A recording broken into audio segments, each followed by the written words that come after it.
ಹರೇ ಕೃಷ್ಣ, ಎಲ್ಲರಿಗೂ ಸ್ವಾಗತ. ಸಾರಿ,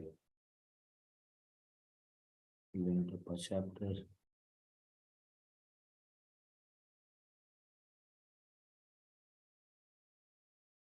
ಎಸ್, ಎಲ್ಲರಿಗೂ ಸ್ವಾಗತ. ಶ್ರೀಮದ್ ಭಾಗವತಂ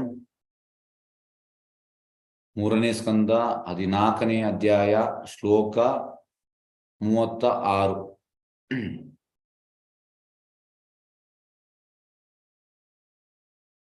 ಸಾನಾ ಪ್ರಸೀದತಾಂ ಭಾಮ ಭಗವಾನ್ ಗುರು ಅನುಗ್ರಹ ವ್ಯಾದಸ್ಯ ಅಪಿ ಅನುಕಂಪ್ಯಾನಾಂ ಸ್ತ್ರೀನಾಂ ದೇವಾ ಸತೀಪತಿ.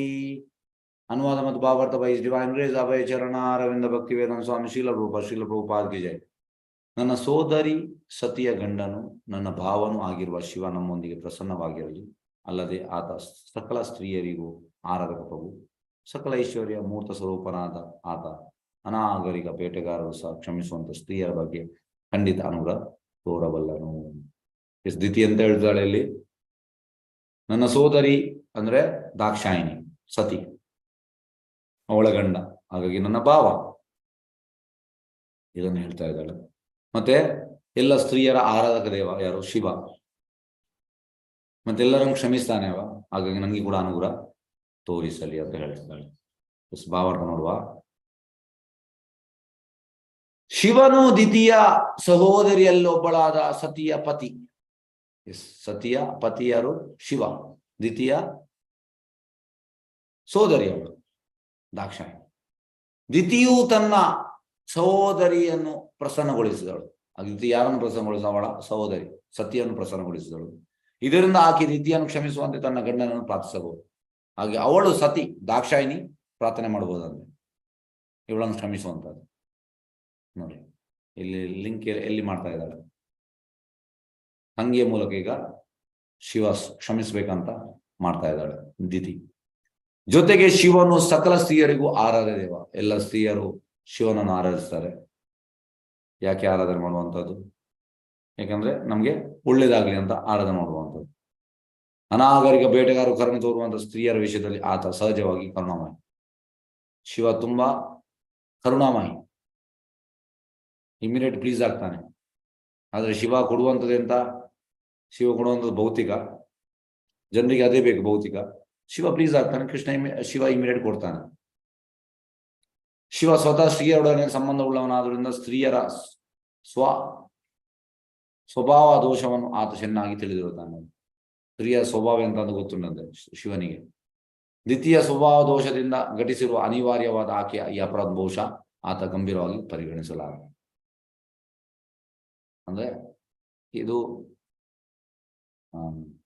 ಎಂತ ಹೇಳುವಂತಹದ್ದು, ರೂಪದಿರುವಂತಹದ್ದು ವಾಮಸ ಸ್ವಭಾವ. ವಾಮಸ ಸ್ವಭಾವ ಅಂದ್ರೆ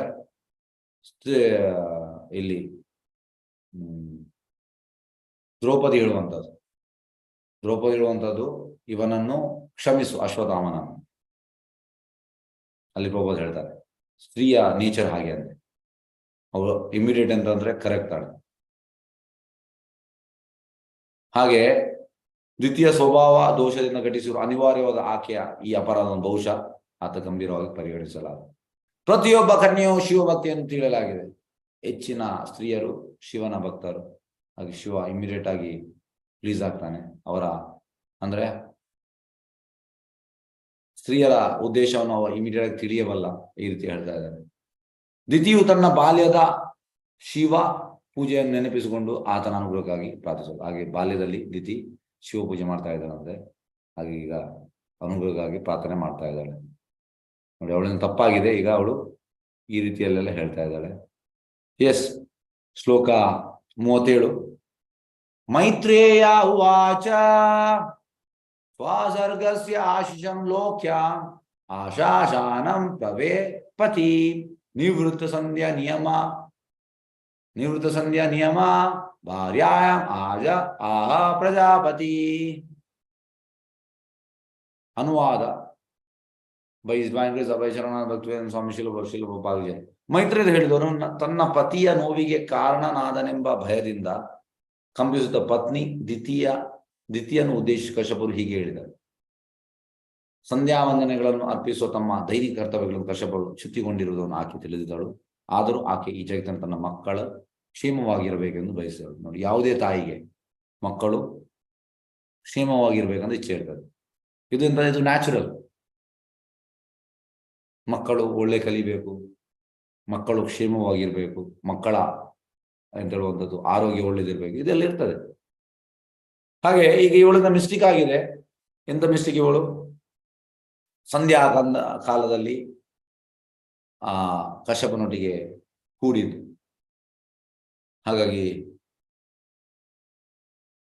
ಮೈತ್ರಿ ಅಂತ ಹೇಳುವಂಥದ್ದು ಪತಿಯ ನೋವಿಗೆ ಕಾರಣ, ಭಯದಿಂದ ಕಂಪಿಸ್ತಾ ಇದ್ದಾಳಂತೆ ಪತ್ನಿ ದಿತಿ. ಹಾಗಾಗಿ ದಿತಿಯನ್ನು ಕಶ್ಯಪರಿಗೆ ಹೇಳುವಂಥದ್ದು, ಏಕೆಂದ್ರೆ ಅವಳೀಗ ಭಯದಲ್ಲಿದ್ದಾಳೆ. ಕಶ್ಯಪರು ಎಂತ ಹೇಳ್ತಾ ಇದ್ದಾರೆ? ಸಂಧ್ಯಾ ವಂದನೆಗಳನ್ನು ಅರ್ಪಿಸುವ ತಮ್ಮ ದೈನಿಕ ಕರ್ತವ್ಯಗಳು. ಸಂಧ್ಯಾ ವಂದನೆಗಳನ್ನು ಮಾಡುವ ಟೈಮಲ್ಲಿ ಅವಳು ಫೋರ್ಸ್ ಮಾಡಿದ್ದು ಮಾಡ್ಲಿಕ್ಕೆ. ಆಗ ಕಶ್ಯಪರು ಚ್ಯುತಿಗೊಂಡಿದ್ರು, ಇದು ಅವಳಿಗೆ ತಿಳಿದಿತ್ತು. ಆದ್ರೂ ಕೂಡ ಅವಳಿಗೆ ಆ ಟೈಮಲ್ಲಿ ಮಾಡಿದಾಳೆ. ಈಗ ಮಕ್ಕಳು, ಅವಳಿಗೆ ಹುಟ್ಟುವಂತ ಮಕ್ಕಳು ಕ್ಷೇಮವಾಗಿರ್ಬೇಕು ಅಂತ ಅವಳದು ಇಚ್ಛೆ. ಆದರೆ ಆಕ್ಚುಲಿ ಎಂತ ಆಗ್ತದೆ ಅಂತ ನಾವು ಮುಂದೆ ನೋಡುವ. ಎಸ್, ನೆಕ್ಸ್ಟ್ ಶ್ಲೋಕ 38. ಹರೇ ಕೃಷ್ಣ. ಕಶ್ಯಪ ಉವಾಚ ಅಪ್ರಾಯತ್ಯಾತ್ ಆತ್ಮನಾಥಿ ದೋಷಾತ್ ಮೌಹೂರ್ತಿಗಾತ್ ಉತ ಮತ್ ನಿದೇಶ ಅತಿಚಾರೇಣ ದೇವಾನಾಂ ಚ ಅತಿಹೇಳನ.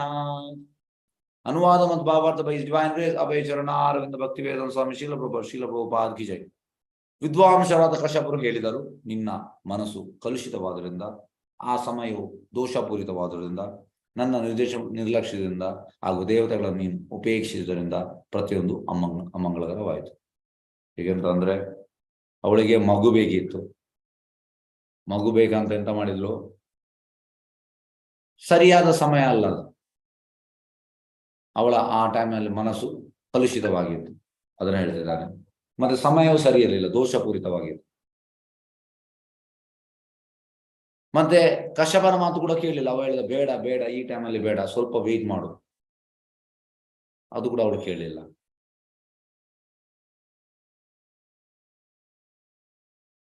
ಮತ್ತೆ ದೇವತೆಗಳನ್ನು ಕೂಡ ಎಂತ ಹೇಳುವಂಥದ್ದು, ನೀನು ಉಪೇಕ್ಷಿಸಿದ್ರಿಂದ ಎಲ್ಲವೂ ಮಂಗಳಕರವಾಯಿತು. ಹಾಗಾಗಿ ಈಗ ಅವಳಿಗೆ ಹುಟ್ಟುವಂತ ಮಕ್ಕಳು ಕೂಡ ಎಂತ ರಾಕ್ಷಸರಾಗಿ ಹುಡ್ತಾರೆ. ಎಸ್, ಈಗ ಭಾವಾರ್ಥ ನೋಡುವ. ಭಾವಾರ್ಥದಲ್ಲಿ ಪ್ರಭುಪಾದ ತುಂಬಾ ಒಳ್ಳೆ ರೀತಿಯಲ್ಲಿ ಹೇಳಿದ್ದಾರೆ. ನಾವು ಅರ್ಥ ಮಾಡ್ಲಿಕ್ಕೆ ಪ್ರಯತ್ನ ಮಾಡುವ ಪ್ರಭುಪಾದ ಎಂತ ಹೇಳಿದ್ದಾರೆ ಅಂತ. ಎಸ್, ಹರೇ ಕೃಷ್ಣ.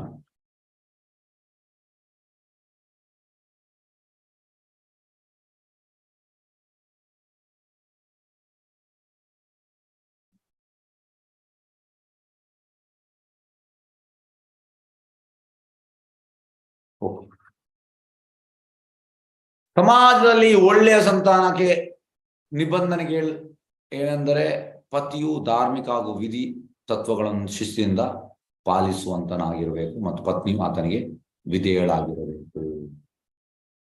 ಎಸ್, ಹೇಗೆ ಅಂದ್ರೆ, ಈಗ ಹುಡುಗಿ ಕಡೆಯವರು ಹುಡುಗ ಹುಡುಕ್ತಾರೆ, ಹುಡುಗಿ ಕಡೆಯವರು ಹುಡುಗ ಹುಡುಕುವಂತದ್ದು, ಹುಡುಗನ ಕಡೆಯವರು ಹುಡುಗಿ ಹುಡುಕುವಂಥದ್ದು ಮದುವೆಗೆ. ಆಗ ಹುಡುಗಿ ಕಡೆಯವರಿಗೆ ಯಾವ ರೀತಿಯ ಹುಡುಗ ಬೇಕು? ಶ್ರೀರಾಮಚಂದ್ರನಂತ ಹುಡುಗ ಬೇಕು, ಎಕ್ಸ್ಪೆಕ್ಟೇಷನ್. ಅದೇ ರೀತಿ ಹುಡುಗನ ಕಡೆಯವರಿಗೆ ಯಾವ ರೀತಿಯ ಹುಡುಗಿ ಬೇಕು? ಸೀತೆ ತರ ಹುಡುಗಿ ಬೇಕು.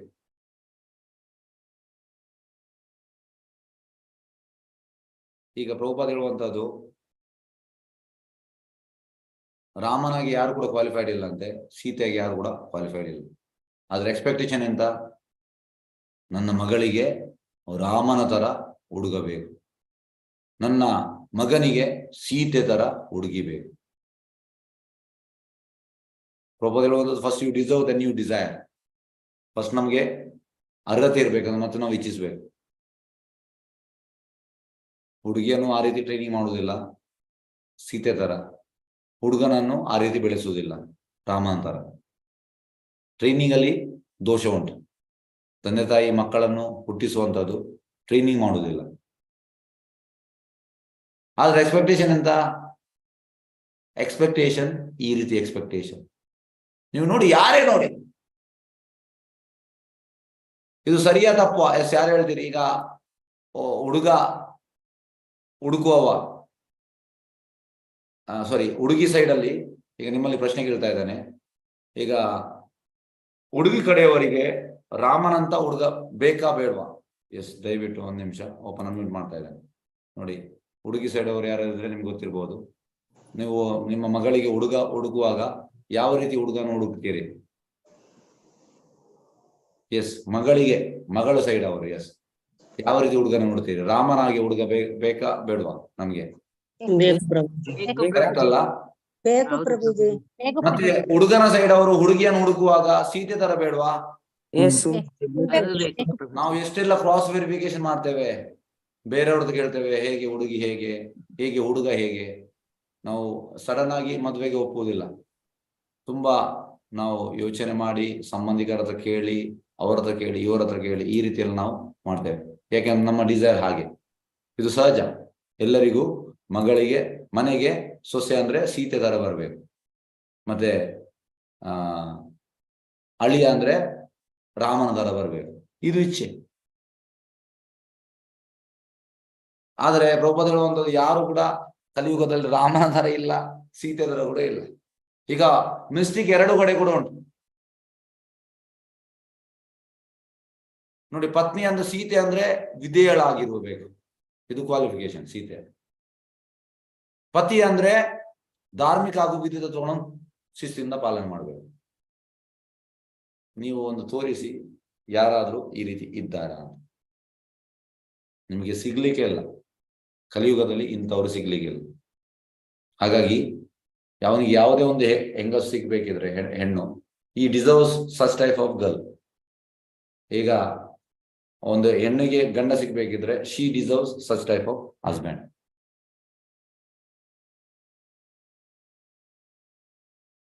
ಯಾಕೆಂದ್ರೆ ಈ ರೀತಿ ಕ್ವಾಲಿಫಿಕೇಶನ್ ಇಲ್ಲ, ಸೀತೆ ತರ ಕ್ವಾಲಿಫಿಕೇಶನ್ ಇಲ್ಲ, ರಾಮನ ತರ ಕ್ವಾಲಿಫಿಕೇಶನ್ ಇಲ್ಲ.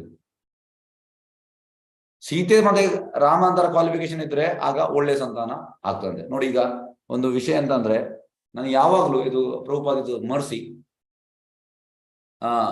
ಯಾವಾಗ ನಾನು ಯಾವ್ದು ಕ್ಲಾಸ್ ಮಾಡ್ತೇನೆ ಅದು ಆ ದಿವಸ ಪ್ರಭುಪಾದಿದ್ದು ಇದರಲ್ಲಿ ಕೋರ್ಟ್ ಅಲ್ಲಿ ಇರ್ತದೆ. ಇವತ್ತಿನ ಪ್ರಭುಪಾದಿದ್ದು ಕೋರ್ಟ್,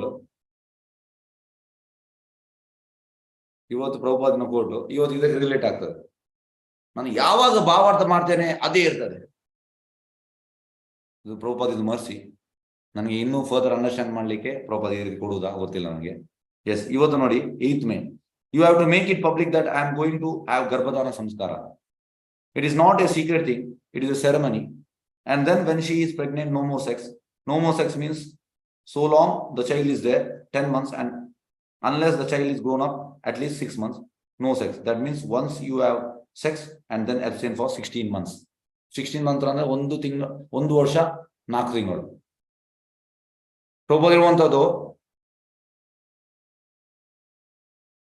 ಇದಕ್ಕೆ ಫರ್ದರ್ ನಾನು ಪ್ರಭುಪಾದಿದ್ದು ಬೇರೆ ಈ ಎಂತ ಒಂದು ಲೆಕ್ಚರ್ ಮತ್ತೆ ಪ್ರಭುಪಾದಿದ್ದು ಭಾವಾರ್ಥದ ನಾನು ತೆಗೆದದ್ದು. ಹಾಗೆ ಪ್ರಭುಪಾದಲ್ಲಿ ಹೇಳುವಂಥದ್ದು, if is A good brahmachari, one sex ಈ ಕ್ಯಾನ್ ಬಿಗೆಟ್ ಚೈಲ್ಡ್. ಒಂದು ಸೆಕ್ಸ್ ಅಲ್ಲಿ ಮಗು ಆಗ್ತದೆ. ಮತ್ತೆ ಪ್ರಭುಪಾದ ಹೇಳುವಂಥದ್ದು, if is good brahmachari, what ever ಎಂತ ಹೇಳುದು, ಅವನಿಗೆ ಹುಟ್ಟುವ ಮಕ್ಕಳೆಲ್ಲ ಗಂಡಾಗಿ ಹುಡ್ತದಂತೆ. ಇದು ಪ್ರಭುಪಾದ ಒಂದು ಲೆಕ್ಚರ್ ಅಲ್ಲಿ ಪ್ರಭುಪಾದಿಗೆಲ್ಲ ಗೊತ್ತುಂಟು, ಈಸ್ ದಕ್ಷ. ಹಾಗೆ ಪ್ರಭುಪಾದ ಇಲ್ಲಿ ಎಲ್ಲ ಎಂತ ಹೇಳುದು ಅಂದ್ರೆ,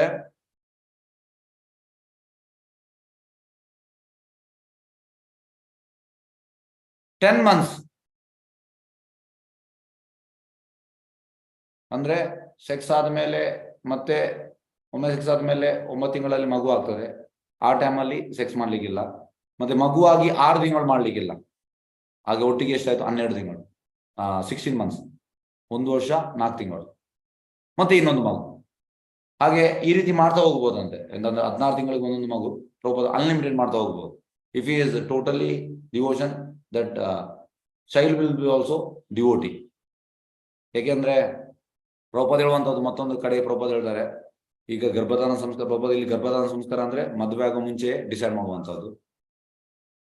ಆದ್ರೆ ಪ್ರಭುಪಾದ ಒಂದು ಬೆಸ್ಟ್ ಗರ್ಭಧಾನ ಸಂಸ್ಕಾರ ಅಂತ ಕಲಿಯುಗಕ್ಕೆ ಬೋತ್ ಶುಡ್ ಚಾಟ್ 64 ರೌಂಡ್ಸ್, ಗಂಡು ಮತ್ತೆ ಹೆಣ್ಣು. ಆಗ ಯಾಕೆಂದ್ರೆ ಈಗ ಅದರ ಪ್ರೊಸೆಸ್ ಎಲ್ಲ ತುಂಬಾ ಕಷ್ಟ, ಇದು ಹಿಂದೆಲ್ಲ ಆಗ್ತಾ ಇತ್ತು ಗರ್ಭಧಾನ ಸಂಸ್ಕಾರ. ಹೀಗೆ ಅಂತಂದ್ರೆ ಪ್ರಭುಪಾದ ಹೇಳುವ ಬೆಸ್ಟ್ ವೇ. ಯಾಕೆಂದ್ರೆ 64 ರೌಂಡ್ ಸ್ಟ್ಯಾಂಡಿಂಗ್ ಮಾಡಿದ್ರೆ ನಮ್ಮ ಕಾನ್ಶಿಯಸ್ನೆಸ್ ಎಂತ ಇರ್ತದೆ, ಟೋಟಲ್ ಕೃಷ್ಣ ಕಾನ್ಶಿಯಸ್ ಇರ್ತದೆ. ಆಗ ಮಗು ಕೂಡ ಭಕ್ತನಾಗಿ ಕನ್ವರ್ಟ್ ಆಗ್ತಾನೆ. ಈಗ ಕೆಲವರು ಹೇಳ್ತಾರೆ, ನಾವು ಕೂಡ ಭಕ್ತಿಗೆ ಬಂದ ಮೇಲೆ ನಾವು ನಮಗೆ ಮಗು ಆದದ್ದು, ಯಾಕೆ ನಮ್ಮ ಮಗು ಡಿವೋಟಿ ಆಗ್ಲಿಲ್ಲ?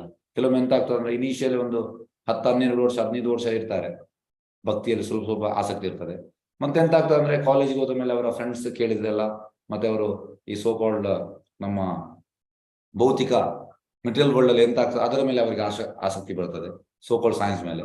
ಮತ್ತೆ ಅವ್ರು ಹೇಳ್ತಾರೆ, ಸಣ್ಣದಿಂದ 3 ವರ್ಷದಿಂದ ಈಗ 15 ವರ್ಷದ ತನಕ ಭಕ್ತಿ ನಾನೆಲ್ಲ ಕಲಿಸ್ತಾ ಇದ್ದೆ, ಈಗ ಅವರಿಗೆ ಭಕ್ತಿಯ ಆಸಕ್ತಿ ಇಲ್ಲ, ಈ ರೀತಿ ಕೆಲವರು ಹೇಳ್ತಾರೆ.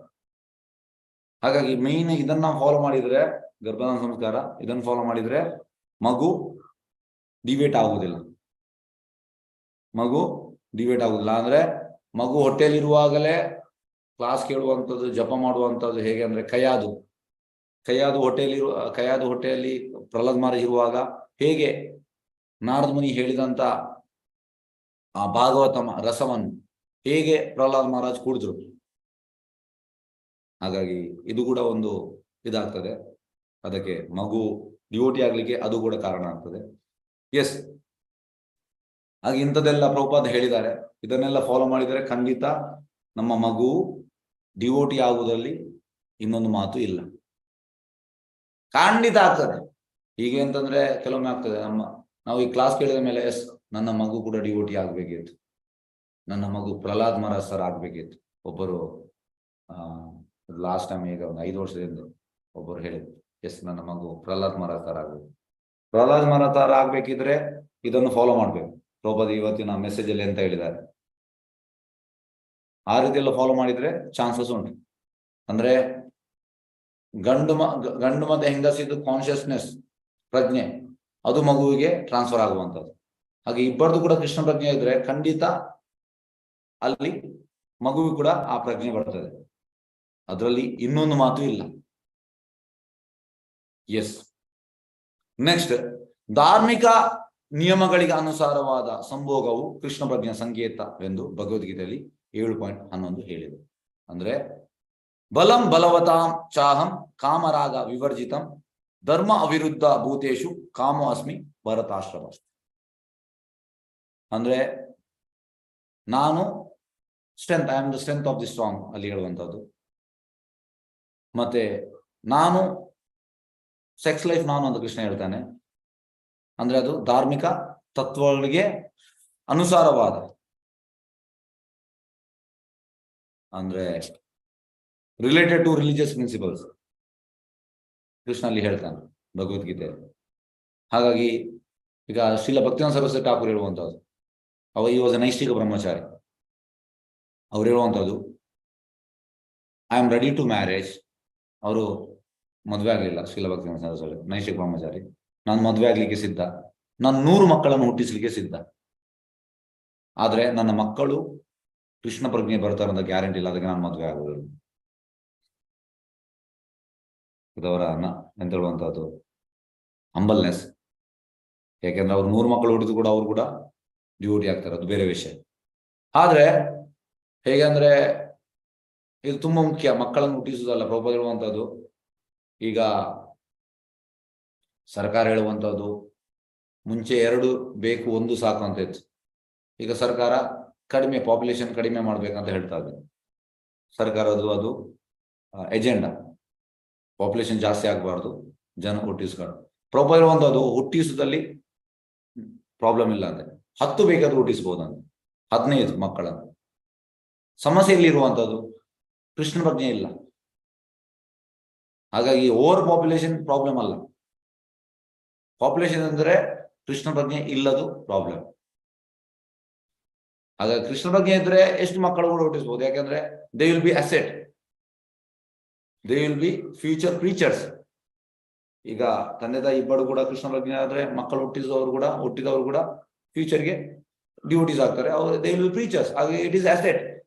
ಯಾಕಂದ್ರೆ ಪ್ರೀಚರ್ಸ್ ನಮ್ಗೆ ತುಂಬಾ ಬೇಕು ಪ್ರೀಚರ್ಸ್.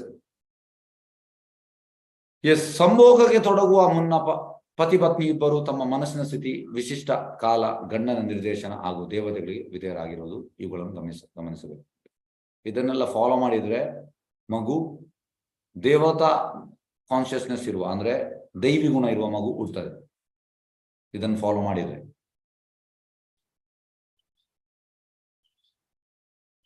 ವೇದಕಾಲೀನ ಸಮಾಜದ ಪ್ರಕಾರ ಲೈಂಗಿಕ ಜೀವನಕ್ಕೆ ಪ್ರಶಸ್ತವಾದ ಸೂಕ್ತ ಸಮಯವಿರುತ್ತದೆ. ಅದನ್ನು ಗರ್ಭಧಾನ ಕಾಲವೆಂದು ಕರೆಯಲಾಗಿದೆ ನೋಡಿ. ಅಂದ್ರೆ ಬಿಫೋರ್ ಮ್ಯಾರೇಜ್ ಆಗುವಂಥದ್ದು ಗರ್ಭಧಾನ ಸಂಸ್ಕಾರ ಮಾಡುವಂಥದ್ದು, ಮತ್ತೆ ಈ ಟೈಮಲ್ಲಿ ಮಾಡುವಂಥದ್ದು, ಮತ್ತೆ ಟೋಟಲ್ ಕಾನ್ಶಿಯಸ್ನೆಸ್ ಅಲ್ಲಿ ಮಾಡುವಂಥದ್ದು ಕೃಷ್ಣ ಪ್ರಜ್ಞೆಯಲ್ಲಿ. ಆಗ ಮಗು ಕೂಡ ಅಂಥದ್ದೇ ಹುಡ್ತದೆ. ದಿತಿ ಎಲ್ಲ ನಿಯಮಗಳನ್ನು ನಿರ್ಲಕ್ಷಿಸಿದಳು ಅವಳು ಇದನ್ನು. ಯಾಕಂದ್ರೆ ಅವಳಿಗೆ ಮಗು ಬೇಕಿತ್ತು, ಅದು ಸರಿ. ಯಾಕಂದ್ರೆ ಉಳಿದೆಲ್ಲ ಅವಳ ಸಹೋದರಿಗೆ ಮಕ್ಕಳಿತ್ತು, ಇವಳಿಗೆ ಇರ್ಲಿಲ್ಲ. ಹಾಗಾಗಿ ಪ್ರಭುಪಾದ ಹೇಳುವಂಥದ್ದು ಮಗು ಬೇಕು ಅನ್ನೋದು ತಪ್ಪು ಏನಲ್ಲ ಅಂದ್ರೆ. ಮಗು ಬೇಕು, ಮದುವೆ ಆದ ಮೇಲೆ ಮಗು ಬೇಕು. ಹಾಗಾಗಿ ಅದು ತಪ್ಪಲ್ಲ. ಆದ್ರೆ ಸೂಕ್ತವಾದ ಸಮಯದಲ್ಲಿ ಮಾಡಲಿಲ್ಲ, ಇದು ತಪ್ಪು. ಹೀಗೆ ಅವಳು ಒಳ್ಳೆಯ ಸಂತಾನ ಅಪೇಕ್ಷೆ ಉಳ್ಳವಳಾದರೂ ಅವಳ ಪುತ್ರರು ಬ್ರಾಹ್ಮಣ ಪುತ್ರರಾಗಲು ಅರ್ಹರಾಗಿರುವುದಿಲ್ಲ ಎಂದು ತಿಳಿಸಲಾಯಿತು. ನೋಡಿ, ಅವಳಿಗೆ ಎಲ್ಲರಿಗೂ ಇದಿರ್ತದೆ ಇಚ್ಛೆ, ನನಗೆ ಹುಟ್ಟುವಂತ ಮಗು ಒಳ್ಳೆ ಮಗು ಆಗ್ಬೇಕಂತ. ಅದು ಎಂತ ಆಗ್ತದೆ, ನಾವು ಯಾವ ಪ್ರಜ್ಞೆಯಲ್ಲಿ ನಾವು ಮಕ್ಕಳನ್ನು ಹುಟ್ಟಿಸಿದ್ದೇವೆ ಅದೇ ಪ್ರಜ್ಞೆ ಮಕ್ಕಳಿಗೆ ಬರುವಂಥದ್ದು. ಯಾಕೆಂದ್ರೆ ಕಾನ್ಶಿಯಸ್ನೆಸ್ ಕ್ಯಾರೀಸ್ ನದರ್ ಕಾನ್ಶಿಯಸ್ನೆಸ್. ಅದಕ್ಕೆ ಹೇಳುವಂಥದ್ದು ಕೃಷ್ಣ ಪ್ರಜ್ಞೆ. ಕೃಷ್ಣ ಕಾನ್ಶಿಯಸ್ನೆಸ್ ಅಂದ್ರೆ ಎಂತ, ಹೇಗೆ ಅಂದ್ರೆ ನಾವು ಈ ಮೇನ್ ಇರುವಂಥದ್ದು ಪ್ರಜ್ಞೆ. Consciousness is a symptom of soul. Prabhupada ಹೇಳುವಂಥದ್ದು ಈ ಆತ್ಮದು ಸಿಂಪ್ಟಮ್ಸ್ ಯಾವುದು? ಪ್ರಜ್ಞೆ. ಹಾಗಾಗಿ ನಮ್ದು ಪ್ರಜ್ಞೆ ಕೃಷ್ಣ ಪ್ರಜ್ಞೆ ಇದ್ರೆ ಮಕ್ಕಳು ಕೂಡ ಕೃಷ್ಣ ಪ್ರಜ್ಞೆಯ ಮಕ್ಕಳು ಹುಡ್ತಾರೆ. ಆದ್ರೆ ಇಲ್ಲಿ ಎಂತ ಆಯ್ತು, ಅವಳಿಗೆ ಒಳ್ಳೆ ಸಂತಾನ ಅಪೇಕ್ಷೆ ಇತ್ತು, ಆದ್ರೆ ಅವಳ ಪುತ್ರರು ಬ್ರಾಹ್ಮಣ ಪುತ್ರರಾಗಲು ಅರ್ಹರಾಗಿರುವುದಿಲ್ಲ ಎಂದು ತಿಳಿಸಲಾಯಿತು. ರಾಕ್ಷಸರಾಗಿ ಹುಟ್ಟುವಂಥದ್ದು ಅವಳ ಮಕ್ಕಳು. ಬ್ರಾಹ್ಮಣ ಪುತ್ರ ಯಾವಾಗಲೂ ಬ್ರಾಹ್ಮಣನಾಗಿ ಇರುವುದಿಲ್ಲ ಎಂಬ ಸ್ಪಷ್ಟ ಸೂಚನೆ ಇಲ್ಲಿದೆ. ಹಾಗಾಗಿ ಬ್ರಾಹ್ಮಣನಿಗೆ ಹುಟ್ಟಿದ ಮಗು ಬ್ರಾಹ್ಮಣ ಅಲ್ಲ, ಈಸ್ ಅ ಬ್ರಹ್ಮ ಬಂಧು. ಪ್ರಭುಪಾದ ಹೇಳುವಂಥದ್ದು ಫೇಮಸ್ ಎಕ್ಸಾಂಪಲ್ ಅಂತಂದ್ರೆ, ಜಡ್ಜಿದು ಮಗ ಜಡ್ಜ್ ಅಲ್ಲ, ಅರ್ಧ ಅವನಿಗೆ ಜಡ್ಜ್ ಆಗ್ಲಿಕ್ಕೆ ಅವಕಾಶ ಉಂಟು. ಅವ LLB ಮಾಡಬೇಕು, LLM ಮಾಡಬೇಕು, ಮತ್ತೆ ಜಡ್ಜ್ ಎಕ್ಸಾಮ್ ಎಲ್ಲ ಬರೀಬೇಕು, ಮತ್ತೆ ಅವ ಜಡ್ಜ್ ಆಗ್ಬೋದು. ಆದ್ರೆ ಅವ ಜಡ್ಜ್ ಅಲ್ಲ. ಅದೇ ರೀತಿ ಬ್ರಾಹ್ಮಣ ಫ್ಯಾಮಿಲಿಯಲ್ಲಿ ಹುಟ್ಟಿದಾನೆ, ಅವ ಬ್ರಾಹ್ಮಣ ಅಲ್ಲ, ಈಸ್ ಅ ಬ್ರಹ್ಮ ಬಂಧು. ಅಶ್ವತ್ಥಾಮನನ್ನು ಬ್ರಹ್ಮ ಬಂಧು ಅಂತ ಹೇಳಿದ್ರು. ಹಾಗೆ ಬ್ರಾಹ್ಮಣ ಪುತ್ರ ಯಾವಾಗಲೂ ಬ್ರಾಹ್ಮಣನಾಗಿ ಇರುವುದಿಲ್ಲ ಎಂಬ ಸ್ಪಷ್ಟನೆಯಲ್ಲಿ ಸೂಚನೆ ಇಲ್ಲಿದೆ. ರಾವಣ ಮತ್ತು ಹಿರಣ್ಯಕಶಿಪುವಿನಂತ ವ್ಯಕ್ತಿಗಳು ಬ್ರಾಹ್ಮಣರಾಗಿ ಹುಟ್ಟಿದರೂ ಅವರನ್ನು ಬ್ರಾಹ್ಮಣರೆಂದು ಸ್ವೀಕರಿಸಲಿಲ್ಲ. ನೋಡಿ, ಇಬ್ಬರು ಕೂಡ ಬ್ರಾಹ್ಮಣನಾಗಿ ಹುಟ್ಟಿದ್ದಾರೆ, ರಾವಣ ಮತ್ತು ಹಿರಣ್ಯಕಶಿಪು, ಆದರೆ ಅವರು ಬ್ರಾಹ್ಮಣರಲ್ಲ.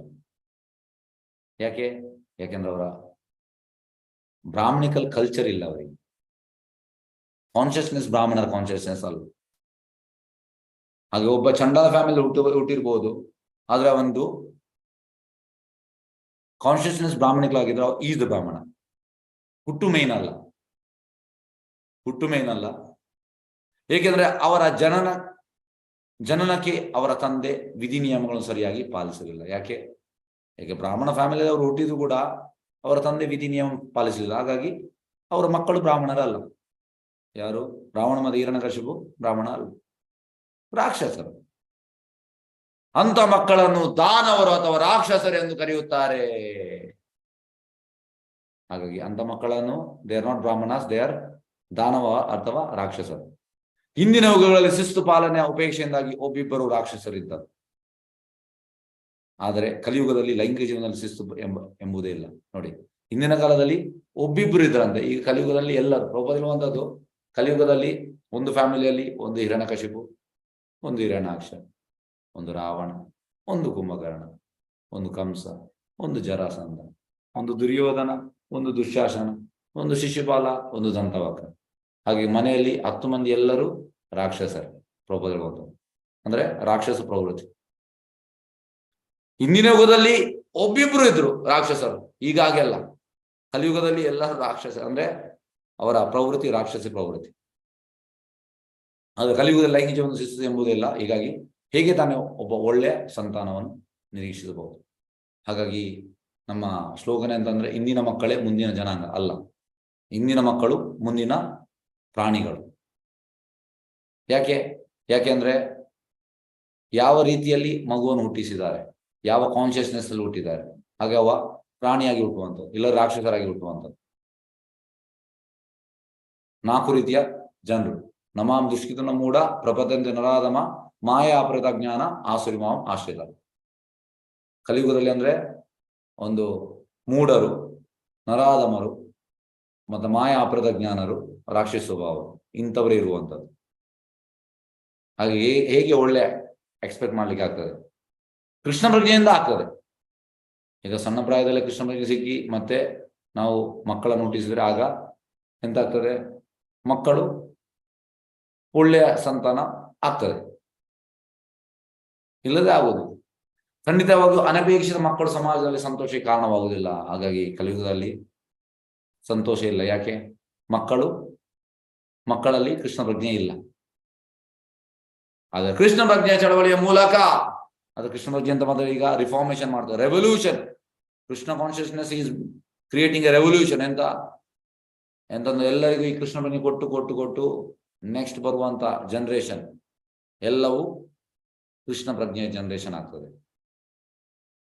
ಮೂಲಕ ದೇವರ ಪವಿತ್ರ ನಾಮವನ್ನು ಜಪಿಸುತ್ತಾ ಅವರ ಮಾನವ ಮಟ್ಟಕ್ಕೆ ಏರಬಲ್ಲರು. ನೋಡಿ, ಈಗ ಅಂತಂದ್ರೆ ಅನಿಮಲಿಸ್ಟಿಕ್ ಸಿವಿಲೈಸೇಷನ್, ಅದು ಕೃಷ್ಣ ಪ್ರಜ್ಞೆ ಫಾಲೋ ಮಾಡಿದ್ರವ ಮನುಷ್ಯ ಆಗ್ಬೋದು. ಇದೇ ಮಾನವ ಸಮಾಜಕ್ಕೆ ಚೈತನ್ಯ ಮಾವು ನೀಡಿರುವ ಅದ್ವಿತೀಯ ಕೊಡುಗೆ. ಅಂದ್ರೆ ಪ್ರಾಣಿಗಳ ಹಂತದಲ್ಲಿರುವ ಈ ಕಲಿಯುಗದಲ್ಲಿ ಚೈತನ್ಯ ಮಾವು ಎಂತ ಮಾಡಿದ್ದಾರೆ? ಅವರನ್ನು ಮನುಷ್ಯನ ಲೆವೆಲ್ಗೆ ತರ್ತಾ ಇದ್ದಾರೆ. ಅಂದ್ರೆ ಎಲ್ಲರಿಗೂ ಕೃಷ್ಣ ಪ್ರಜ್ಞೆ ಕೊಡ್ತಾ ಈ ಹರೇ ಕೃಷ್ಣ ಮಂತ್ರ ನಮ್ಮನ್ನು ಮನುಷ್ಯ ರೂಪದಿರುವಂಥದ್ದು. ಎಂತ ಅಂದ್ರೆ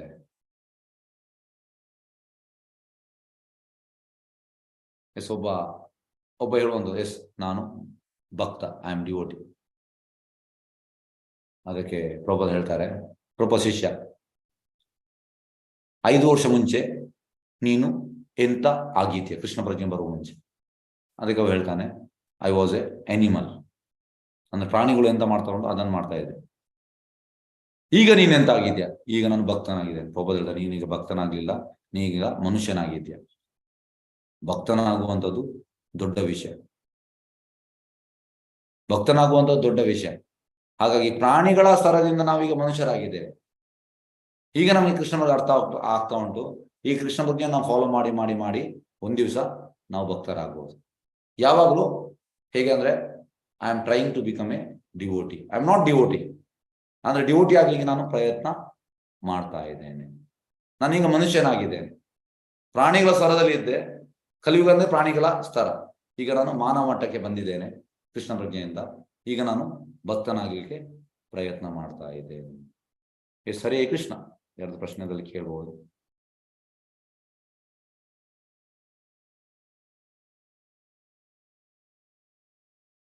ಎಸ್ ಮಲ್ಲಿಕಾ ಮಾತಾಜಿ, ಹರೇ ಕೃಷ್ಣ ಹೇಳಿ. ಹರೇ ಕೃಷ್ಣ ಪ್ರಭುಜಿ. ಪ್ರಹ್ಲಾದನಂತ ಮಕ್ಕಳು ಹುಟ್ಟಬೇಕಾದ್ರೆ ಅದು ನೀವು ಹೇಳಿದ್ರಲ್ವಾ ಪ್ರಭುಜಿ, ಎಲ್ಲ ನಿಯಮ ನಿಬಂಧನೆಗಳು ಆ ತರ ಪ್ರಭುಪಾದ ಹೇಳಿದ್ದಾರೆ. ಹೇಗಂದ್ರೆ ಈಗ ನೋಡಿ, ಗಂಡು ಹೆಣ್ಣು ಮದುವೆ ಆಗುವ ಮುಂಚೆ ಅಂದ್ರೆ ಗರ್ಭಧಾನ ಸಂಸ್ಕಾರ ಈಗೆಲ್ಲ ಮಾಡ್ಲಿಕ್ಕೆ ಆಗುದಿಲ್ಲ, ಪ್ರಭುಪಾದ ಹೇಳ್ತಾರೆ. ಹಾಗಾಗಿ ಪ್ರಭುಪಾದ ಇರುವಂತದ್ದು, both they should be devotee and both they should chant 64 rounds. 64 rounds chant ಮಾಡಿದ ಮೇಲೆ ಅವ್ರ ಮಗು ಹುಟ್ಟಿದ್ರೆ it will not become like Prahlada, but almost it will become devotee. Prahlada ಆಗ್ಬೇಕಿದ್ರೆ ನಾವು ಇಂಟೆನ್ಸ್ ಇಬ್ಬರು ಕೂಡ ಸಣ್ಣದಿಂದ ಡ್ಯೂಷನ್ ಮಾಡಿ ತುಂಬಾ ಎಂತ ಹೇಳುವಂಥದ್ದು ಅಂತ ಭಕ್ತಿ ಇಬ್ಬರು ಗಂಡು ಹೆಣ್ಣು ಯಾರು ಮದುವೆ ಆಗುವವರು ಅವ್ರು ಮಾಡಿ ಮತ್ತೆ ಆ ಕಾನ್ಶಿಯಸ್ನೆಸ್ ಅಲ್ಲಿ ಪ್ರಹ್ಲಾದ್ ಮಹಾರಾಜ್ ತರ ಹುಟ್ಟಬಹುದು. ಆದ್ರೆ 64 ಸುತ್ತು ಮಾಡಿದ್ರೆ ಇಟ್ ವಿಲ್ ಬಿಕಮ್ ಅಂದ್ರೆ ಪ್ರಹ್ಲಾದ್ ತರ ಮಟ್ಟಿಗೆ ಬರುವುದಿಲ್ಲ. ಆದ್ರೆ ನೋಡಿ ಹೇಗೆ ಅಂದ್ರೆ, ಈ ಒಂದು ನಿನ್ನೆದು ಪ್ರಭುಪಾದ ಮೆಸೇಜ್, ನಿನ್ನೆದು ಪ್ರಭುಪಾದ ಹೇಳುವಂತದ್ದು. Every animal is imperfect, but man animal can become perfect if he likes. It is very important life. You cannot become as perfect as God, but near about. Near about ಅಂದ್ರೆ ಭಗವಂತನ ಹತ್ತಿರ. ಅದೇ ರೀತಿ 64 ಸುತ್ತು ಇಬ್ಬರು ಮಾಡಿದ್ರೆ ಪ್ರಹ್ಲಾದ ತರ ಆಗ್ಲಿಕ್ಕಿಲ್ಲ, ಆದ್ರೆ ನಿಯರ್ ಅಬೌಟ್ ಹತ್ತಿರ ಬರ್ಬೋದು. ಗೊತ್ತಾಯ್ತಾ? ನಿಯರ್ ಅಬೌಟ್ ಅಂದ್ರೆ ಹತ್ತಿರ, ಪ್ರಹ್ಲಾದ ನಂತರ ಹತ್ತಿರ ಬರ್ಬೋದು. ಹಾಗಾಗಿ ಪ್ರಹ್ಲಾದ ತರ ಮಗು ಸಿಕ್ಕಿದ್ರೆ ನಮಗೆ ಮತ್ತೆ ಜೀವನದಲ್ಲಿ ಎಂತ ಉಂಟು ನಾವು. ಪ್ರಭುಜಿ, ನನ್ನ ಕ್ವಶನ್ ಏನಂದ್ರೆ, ಹಿರಣ್ಯಕಶಿಪು ಆತರ ಇರ್ಲಿಲ್ವಲ್ಲ ಪ್ರಭುಜಿ? ಅವರು ರಾಕ್ಷಸರಾಗಿದ್ರು, ವಿಷ್ಣುವನ್ನ ದ್ವೇಷ ಮಾಡ್ತಾ ಇದ್ರು. ಆಮೇಲೆ ಕಯಾದು ಅವರ ಮುಖ್ಯವಲ್ಲ ಅಲ್ಲಿ ಎಂತ ಅಂದ್ರೆ ಸ್ಪಿರಿಚುವಲ್ ಮಾಸ್ಟರ್ ಮುಖ್ಯ. ನಾರದ ಮುನಿ ವಾಸ್ ಸ್ಪಿರಿಚುವಲ್ ಮಾಸ್ಟರ್. ಹಾಗಾಗಿ ಗರ್ಭದಲ್ಲಿ ಇರುವಾಗಲೇ. ಮತ್ತೆ ಇನ್ನೊಂದು ವಿಷಯ ನೋಡಿ ಎಂತ ಅಂದ್ರೆ, ಇದು ಹಿರಣ್ಯಕಶಿಪು ಸೆಕ್ಸ್ ಮಾಡುವ ಮುಂಚೆ ಎಂತ ಆಯ್ತಂದ್ರೆ ಒಂದು ಗಿಳಿ ಬಂತಂತೆ. ಗಿಳಿ ಬಂದು ವಿಷ್ಣು ವಿಷ್ಣು ವಿಷ್ಣು ವಿಷ್ಣು ವಿಷ್ಣು ಹೇಳ್ತಾ ಇದ್ರು. ಆಗ ಹಿರಣ್ಯಕಶಿಪು ಸಿಟ್ಟು ಬರ್ತಾ ಇದ್ರು. ಸಿಟ್ಟು ಬಂದು, ಯಾಕೆ ನೀನು ವಿಷ್ಣು ವಿಷ್ಣು ಹೇಳ್ತಾ ಇದೀಯಾ, ಯಾಕೆ ಹೇಳ್ತಾ ಇದೀಯಾ, ವಿಷ್ಣು ಹೇಳ್ಬೇಡ. ಯಾಕಂದ್ರೆ ಅವನಿಗೆ ವಿಷ್ಣು ಹೇಳಿದ್ರೆ ಅವನಿಗೆ ಸಿಟ್ಟು ಬರ್ತದೆ. ಅವ ಗಿಳಿಗೆ ಹೊಡಿಲಿಕ್ಕೆ ಬಂದ. ಹಾಗಾಗಿ ಅದು ಅಲ್ಲಿಂದ ತಪ್ಪಿಸಿ ಹೋಯ್ತು. ಹಾಗೆ ಹೋಗಿ ಸೀದಾ ಅವ ಬಂದ, ಕಯಾದೊಟ್ಟಿಗೆ ಸೆಕ್ಸ್ ಮಾಡಿದ. ಅಂದ್ರೆ ಸೆಕ್ಸ್ ಮಾಡುವಾಗ ಕೂಡ ಹೇಗಂದ್ರೆ ಆ ಗಿಳಿ ವಿಷ್ಣು ವಿಷ್ಣು ಹೇಳ್ತಾ ಇದೆ, ವಿಷ್ಣು ವಿಷ್ಣು ವಿಷ್ಣು ಅಂತ ಹೇಳಿ ಮಾಡಿದ. ಗೊತ್ತಾಯ್ತಾ? ಹಾಗಾಗಿ ಈ ಅಟರ್ಡ್ ವಿಷ್ಣು ವಿಷ್ಣು ವಿಷ್ಣು ಆದ್ರೆ ಹೇಗಂದ್ರೆ ಈ ಗಿಳಿಯು ಕೂಡ ವಿಷ್ಣು ವಿಷ್ಣು ಹೇಳ್ತಾ ಅಂತ, ವಿಷ್ಣು ವಿಷ್ಣು ವಿಷ್ಣು ಅಂತ ಆ ರೀತಿ ಮಾಡಿದ್ರು. ಹಾಗಾಗಿ ಎಂತ ಅಂದ್ರೆ, ಮತ್ತೆ ಇನ್ನೊಂದು ವಿಷಯ ಎಂತ ಅಂದ್ರೆ, ಪ್ರಹ್ಲಾದ್ ಮಹಾರಾಜನಿಗೆ ಪ್ರಹ್ಲಾದ್ ಮಹಾರಾಜ್ ಹೇಳ್ತಾರೆ ಹೇಗೆ ಅಂದ್ರೆ, I drank the nectar of Krishna consciousness when I was in womb and credit goes to none other than Narada Muni.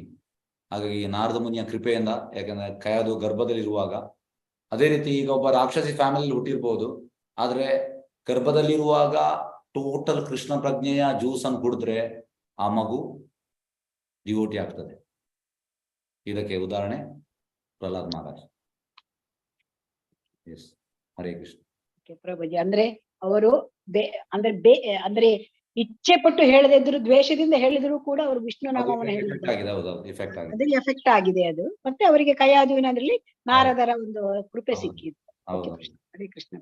Hare Krishna. Yes, Chandrika R, Hare Krishna ಹೇಳಿ. Yes, Chandrika R. ಹರೇ ಕೃಷ್ಣ ಪ್ರಭುಜಿ. ಹೇಳಿ. ಪ್ರಭುಜಿ, ದ್ವಿತೀಯ ಅಪರಾಧವನ್ನ ಶಿವ ಗಂಭೀರವಾಗಿ ಪರಿಗಣಿಸಲಾರ ಅಂತ ಹೇಳಿದ್ರಿ. ಹಾಗಾದ್ರೆ ಶಿವ ಕ್ಷಮೆ ಕೊಟ್ಟಂಗಾಯ್ತಾ? ಹಾಗಾದ್ರೆ ಯಾಕೆ ರಾಕ್ಷಸರು ಹುಟ್ಟಿದ್ರು ದೀಪಿಗೆ? ನೋಡಿ ಹೇಗೆ ಅಂದ್ರೆ, ಇಲ್ಲಿ ಅವಳ ಇಚ್ಛೆ ಆ ರೀತಿ ಇರ್ತದೆ. ಈಗ ಹೇಗಂದ್ರೆ, ನಾವು ತಪ್ಪು ಮಾಡಿದ ಮೇಲೆ ನಾವು ಹೇಳ್ಬೋದು, ಎಸ್ ನನ್ನ ತಪ್ಪು ಕ್ಷಮಿಸು, ಅಷ್ಟು ಆಗಿರ್ಲಿಕ್ಕಿಲ್ಲ ಅಂದ್ರೆ ಅವಳ ಇಚ್ಛೆ, ಡಿಸೈರ್. ಯಾಕೆಂದ್ರೆ ಅವಳು ಹೇಳುವಂಥದ್ದು ಶಿವ ಅಶುತೋಷ್, ಮತ್ತೆ ಶಿವ ಇಮಿಡಿಯೇಟ್ ಕ್ಷಮಿಸ್ತಾನೆ, ಈ ರೀತಿ ಎಲ್ಲ ಅವಳ ಇಚ್ಛೆ. ಹಾಗಾಗಿ ನಾವು ನಮ್ಮ ಪರ್ಸನಲ್ ಇಚ್ಛೆ ನಾವು ಮಾಡಿದ ಮೇಲೆ ನಾವು ಆ ರೀತಿ ಇಚ್ಛೆ ಪಡ್ಬೋದು, ಆದ್ರೆ ಆ ರಿಸಲ್ಟ್ ಆಗಿ ಬರ್ತದ ಇಲ್ವಾ ಅಂತ ಗ್ಯಾರಂಟಿ ಇಲ್ಲ, ತಿಳಿತಾ? ಆದ್ರೆ ಅವಳು ಇಚ್ಛಿಸಿದ ಅವಳಂದ್ರೆ ಬೇರೆ ಬೇರೆ ರೀತಿಯಲ್ಲಿ ಅವಳ ತಂಗಿಗೆ ದಾಕ್ಷಾಯಣಿಗೆ ಹೇಳ್ತಾಳೆ, ನಿನ್ನ ಗಂಡನಂತ ಶಿವನ್ ಅಂತ ಹೇಳು. ಹಾಗೆ ಬೇರೆ ಬೇರೆ ರೀತಿಯಲ್ಲಿ ಅವಳು ಪ್ರಯತ್ನ ಮಾಡ್ತಾ ಇದ್ದಾಳೆ ಶಿವನನ್ನು ಕನ್ವಿನ್ಸ್ ಮಾಡ್ಲಿಕ್ಕೆ. ಅಂದ್ರೆ ಯೋಚನೆ ಮಾಡಿದಾಳೆ ಅವಳು ಅಷ್ಟೇ ಅಲ್ವಾ ಪ್ರಭುಜಿ? ಹೌದು. ಹರೇ ಕೃಷ್ಣ. ಧನ್ಯವಾದಗಳು. ಧನ್ಯವಾದಗಳು. ಎಸ್, ಜಯಂತಿ ಶ್ರೀಧರ್ ಅವರೇ, ಹರೇ ಕೃಷ್ಣ ಹೇಳಿ. ಹರೇ ಕೃಷ್ಣ ಪ್ರಭುಜಿ. ಇವಾಗ ನಾರದ್ರು ಅವ್ರದ್ದೆಲ್ಲ ನಾವು ಹಿಂದಿನ ಜನ್ಮದ ವೃತ್ತ ಅಂತ ಕೇಳ್ತೀವಿ. ಅವರು ಭಕ್ತರದ್ದು ಉಚ್ಚಿಷ್ಟ ತಿಂದಿದ್ರು, ಅದಕ್ಕೆ ಅವ್ರಿಗೆ ಭಕ್ತಿ ಬಂತು ಅಂತ. ಆತರ ಪ್ರಹ್ಲಾದ್ ಮಹಾರಾಜ್ ಅವ್ರದ್ದು ಏನಾದ್ರು ಹಿಂದಿನ ವೃತ್ತ ಅಂತ ಇದೆಯಾ? ನೋಡಿ, ಹಾಗೇನಿಲ್ಲ. ಹೇಗಂದ್ರೆ ಹೇಗಂದ್ರೆ ಶುದ್ಧ ಭಕ್ತರು ಹೇಗೆಂದ್ರೆ they are the associates of lord. ಶುದ್ಧ ಭಕ್ತರು ಅವರಿಗೆ ನಿತ್ಯ ಸಿದ್ಧರಂತ ಹೆಸರು. ಅವರು ಆಧ್ಯಾತ್ಮಿಕ ಲೋಕದಲ್ಲಿ ಭಗವಂತನಿಗೆ ಸೇವೆ ಮಾಡ್ತಾ ಇರ್ತಾರೆ. ಹಾಗಾಗಿ ಅಲ್ಲಿ ಅವರದು ಅಂದ್ರೆ ದೇ ವಿಲ್ ಬಿ ಸರ್ವಿಂಗ್. ಹಾಗಾಗಿ ಭಗವಂತ ಅವರನ್ನು ಕಳಿಸುವಂಥದ್ದು ಇಂಥವರನ್ನು, ಶುದ್ಧ ಭಕ್ತರನ್ನು. ಹಾಗಾಗಿ ಅಲ್ಲಿ ಅವರು ಐದರ್ ಬೇರೆ ಬೇರೆ ಎಂತ ಹೇಳುವಂಥದ್ದು ರಸದಲ್ಲಿ, ಬೇರೆ ಬೇರೆ ರಸದಲ್ಲಿ ಭಗವಂತನಿಗೆ ಸೇವೆ ಮಾಡ್ತಾ ಇರ್ತಾರೆ. ಹಾಗಾಗಿ ಪ್ರಹ್ಲಾದಂದು ಹೇಗೆ ಅಂದ್ರೆ ದಾಸ್ಯ ರಸ, ಕೆಲವರು ಸಾಕ್ಯ ರಸ, ಕೆಲವರು ವಾತ್ಸಲ್ಯ ರಸ, ಕೆಲವರು ಮಾಧುರಿ ರಸ, ಈ ರೀತಿ ಬೇರೆ ಬೇರೆ ರಸದಲ್ಲಿ ಭಗವಂತನಿಗೆ, ಹಾಗೆ ಅವರೆಲ್ಲ ಇಟರ್ನಲ್ ಅಸೋಸಿಯೇಟ್ಸ್. ಹಾಗಾಗಿ ಅವರು ಆಧ್ಯಾತ್ಮಿಕ ಲೋಕದಲ್ಲಿ ಅವರಿಗೆ ಅವರು ಸೇವೆಯಲ್ಲಿ ಇರ್ತಾರೆ. ಆದ್ರೆ ಭಗವಂತನಿಗೆ ಪಾಸ್ಟ್ ಟೈಮ್ಸ್ ಮಾಡ್ಲಿಕ್ಕೋಸ್ಕರ ಭಗವಂತ ಇಲ್ಲಿಗೆ ತನ್ನ ಕ್ಲೋಸ್ ಅಸೋಸಿಯೇಟ್ಸ್ ಅನ್ನೆಲ್ಲ ಸೆಲೆಕ್ಟ್ ಮಾಡ್ತಾನೆ, ಹಾಗಾಗಿ ಇಲ್ಲಿ ತರ್ತಾನೆ.